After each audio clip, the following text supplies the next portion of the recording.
Welcome to the Lancer Live Sports Desk, where we cover Castle sports and athletics. I'm Jordan Kuhn. And I'm Colin Nugent. Our boys basketball team finished the season with a winning record. On Friday night, the Knights took on Evansville North to compete for the sectional title. After a tough battle, they fell short. Congratulations for a great season, and thank you, seniors, for an incredible 4 years. At the boys' state swimming tournament, Castle finished 25th out of all Indiana schools. Seth Cannon finished 7th in the 200-yard freestyle and 9th in the 500-yard freestyle. Sakeith Reddy placed 26th in the 200-yard individual medley and 31st in the 100-yard backstroke. Owen Metzger finished 25th in the 500-yard freestyle, and Caleb Bevan placed 27th in the 100-yard breaststroke. Our boys also finished 28th in the 200-yard freestyle relay and 23rd in the 400-yard freestyle relay, with Cale Wilson and Colton Tang also representing Castle in the team events. Way to go, swimmers. Next, we have the Castle High School Night Flight Archery Tournament. These archers shot at Castle High School on Saturday afternoon on your senior night. Castle swept the top three, with Graham Jones and Isaac Kaiser both scoring at 289 and Ashton Probus winning outright with a score of 294. Archery state competition is coming up this weekend at Indiana State Fairgrounds in Indianapolis, so good luck to all of our archers.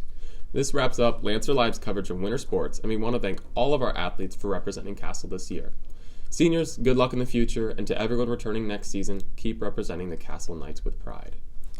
I just want to give a quick shout out to Megan Kane for letting me use her Letterman jacket. Thanks, dog. Also, thank you for tuning in and have a great day.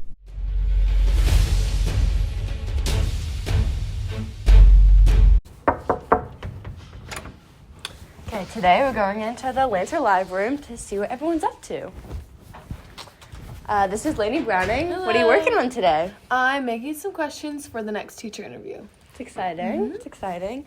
This is Colin Nugent. Hi. What are your favorite and least favorite parts of Lancer Live? Well, I really just like the Lancer room. It's good atmosphere, but we still get a lot of work done. And I hate that nobody ever gives me the aux because nobody likes what I play for music. So that kind of sucks. Anyway, now we're going back to Jordan Kuhn on the cutter. What are you doing today? I'm just working on my neck today. If you look over at Collins, that is a representation of what I'm working on. Now we're going to Grace Mullins, a new member of Lancer Live. Are you planning on continuing this next year? Yeah, I'm having a lot of fun. It's my junior year, so I'm definitely going to keep Lancer Live through senior year. I'm really excited. Exciting things happening.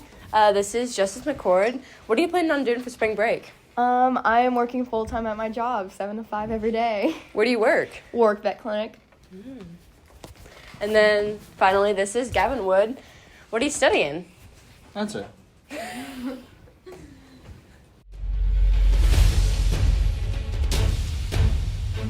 Hello, my name's Grace Mullins. And I'm Lainey Browning. After a 25-season run, starting nearly 26 years ago, the hit children's show Arthur has come to an end. Based on the book series by Mark Brown, the show had one major goal, to get students to read, and that achieved.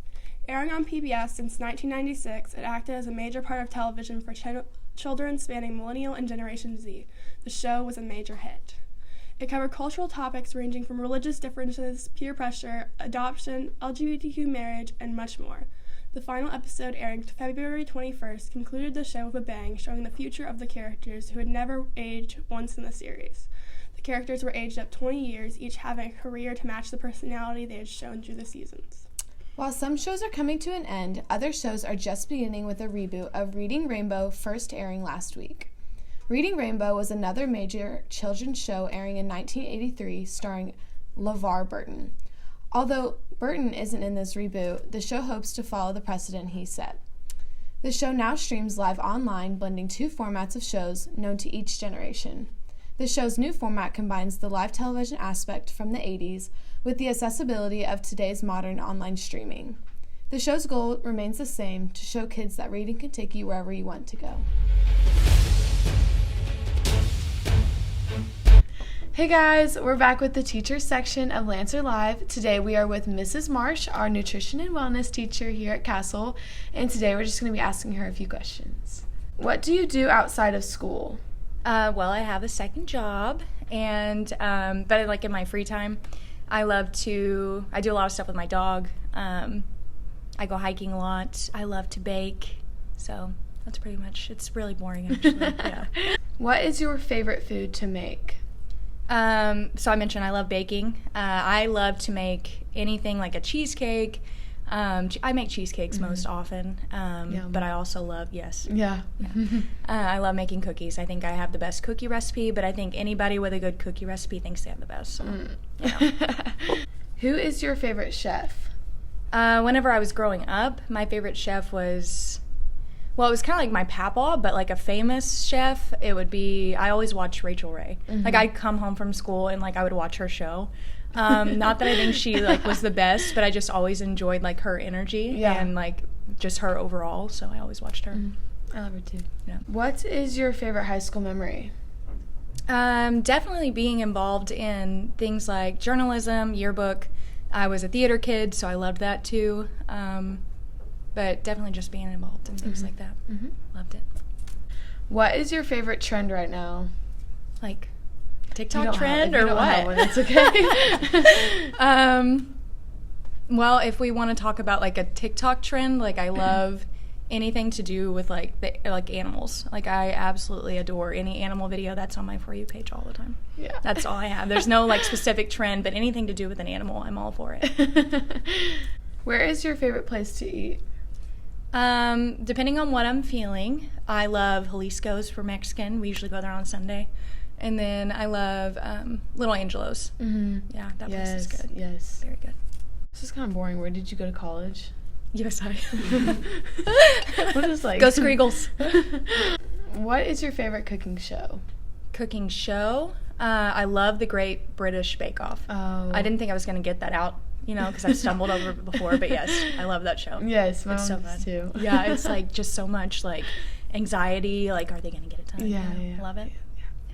Okay, guys, thank you for watching. Thank you, Mrs. Marsh, for letting us Thank ask you you. some questions. Make sure to tune in next week.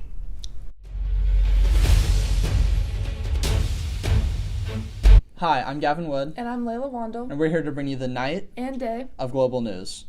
If you have tried to fill up your car's gas tank in the past week, you may have noticed a sharp increase in the price. This is due to the continued war in Ukraine after Russia invaded the Eastern European nation. While Ukrainians attempt to fight back and flee the tragic scene, the U.S. and other nations have allied with Ukraine and have enacted economic sanctions on Russia for their actions, causing the price of goods such as oil to rise. The average gas price in Indiana right now is $4.15, which is comparable to the average price back in 2008 during the economic recession. Despite all the tragedies going on in and around Ukraine, people are finding a way to unify. American citizens are now involved in a movement to support Airbnb owners in Ukraine. Without actually staying their reserved time, individuals from other countries are booking Airbnbs just to get funds to those in need. As a company, Airbnb is supporting the movement too.